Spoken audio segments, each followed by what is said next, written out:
Congressman Brad Sherman, he's with us today. Yes, he represents much of the San Fernando Valley. He is also on the House Committee on Foreign Affairs. Welcome, Congressman. So as you heard there, as the Iraqi army moves into Fallujah over the weekend, Donald Trump came out with his plan to defeat ISIS, and it involves taking over the oil fields, getting control of the oil. And what do you think about his plan? This is Memorial Day.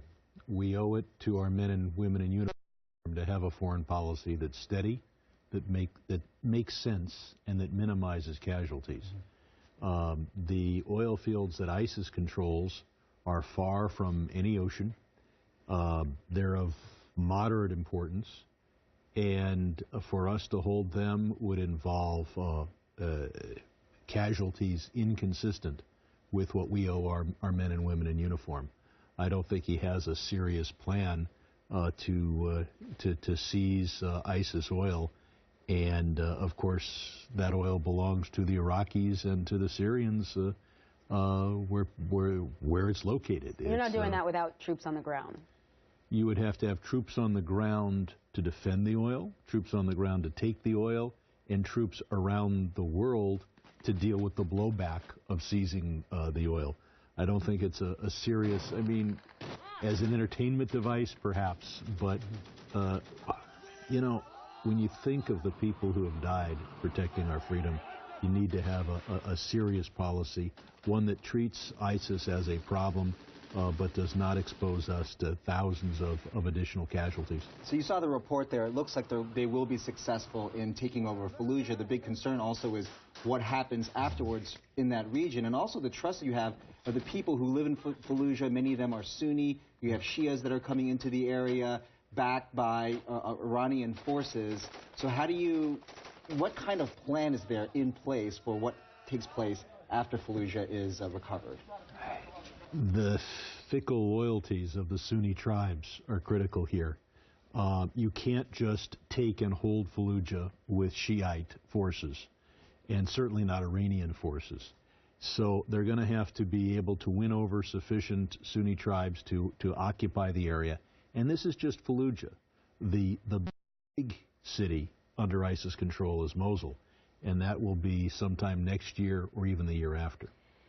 As we head into an election, you know, we're hearing candidates' plans now. You have Bernie Sanders, who says we should absolutely not have troops on the ground to defeat ISIS, but you have both Hillary Clinton and Donald Trump with plans to broaden our approach in the Middle East and to increase forces there to defeat ISIS. Do you think that either of their plans have any merit at this point? I think that the commitment of ground forces has to be either zero or very limited. But we can change the rules of engagement for our air campaign. Right now, how does ISIS get money? It trucks the oil in tankers to Turkey in the black market and sells it. We don't hit those tankers. We can see a whole convoy of tankers. We don't hit them on the theory that the drivers might be civilians. Well, that seems like we have one arm behind our back there. Yes. I mean, think of what we did during World War II to occupied France and other occupied allies of the United States. We hit the strategic targets, especially from a morality standpoint. You can say, well, you didn't endanger several civilians, and I'm not sure they're civilians, they're working for ISIS, but several civilians.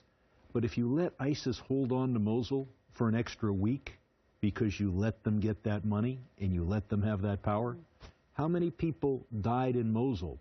How many were raped? How many were beheaded? How many were whipped? To me, the moral thing is to contract ISIS's control as quickly as possible. And if people want to work as ISIS truck drivers, they should. That's their risk. I want to ask you about the election. Here we are. You said you just flew into town last night, so you're here with a week until voters go to the polls here for the primary. Hillary Clinton sort of stepping things up here in California. She has 5 more rallies now planned for this area. The polls are tightening. Did you expect, you're a Hillary supporter, did you expect, and you said you're also friends with Bernie Sanders, did you expect that the race would tighten this closely, this close to the primary? Yes, I did. I'm a strong Hillary Clinton supporter, but I'm a good friend of Bernie Sanders. He and I served on the Financial Services Committee. And in fact, the bill that is probably central to his candidacy is the bill to break up the big banks. That's the Sanders-Sherman bill that he and I have worked on for the last 6 years. So I have a lot of respect. Why do you think that Hillary Clinton makes a better candidate for president? I think she brings the experience necessary to run our foreign policy, particularly on Memorial Day, when you think of how do you protect the country that others died protecting, and at the same time not expose us to unnecessary casualties.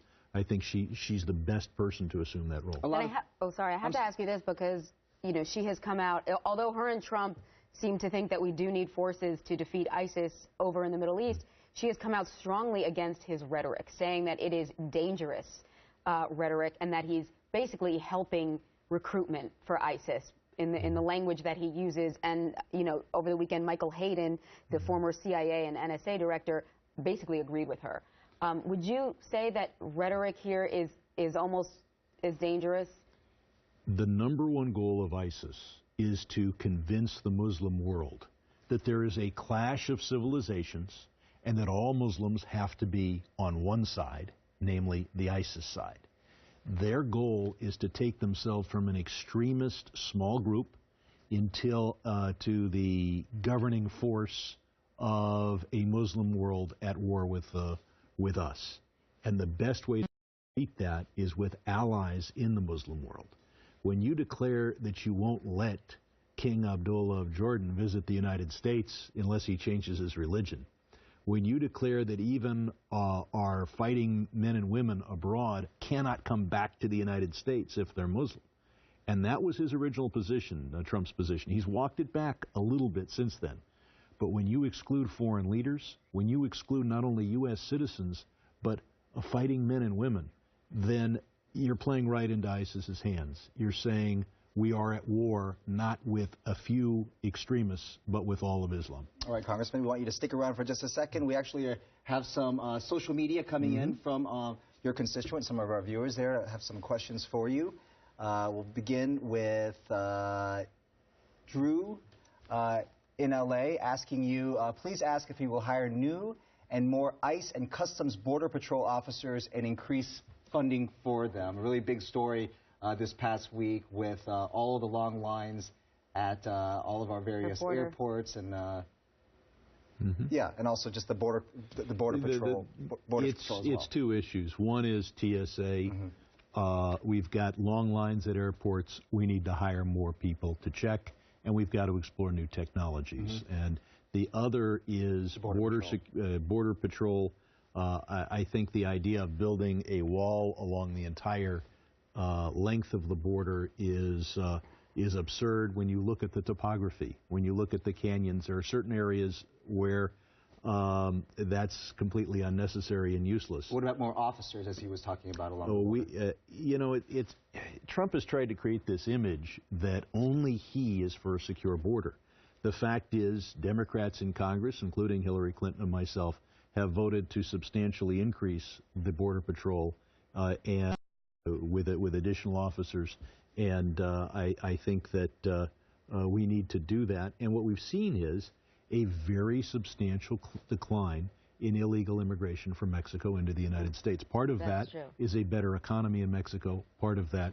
And you can't deal with the extremists. We just want to get one more in because I actually have this question as well. Sports Maze Media wants to know, would you cite legislation prohibiting door-to-door solicitation and advertising in order to stop burglaries in L.A.? Because apparently Beverly Hills has that legislation. I did not know that. That's got to be a local matter. There are places in this country where people don't even lock their doors. Right. And you cannot have one rule for Beverly Hills and also apply it to rural Kansas. That being said, I've had volunteers go door-to-door for me, and the only thing they stole was votes from my opponent. Oh, there you go. All right, Congressman Bradstrom, thank you so much. Great to see you. Thank you so much for your time here. Thank you. Always good to have you in town. A day full of parades, picnics, trips to the beach, obviously. We often forget about what Memorial Day really is all about. Well, Phil Schuman introduces us to one veteran whose emotional story captures the meaning of Memorial Day. With patriotic parades coast to coast, most of us will no doubt take at least a moment to think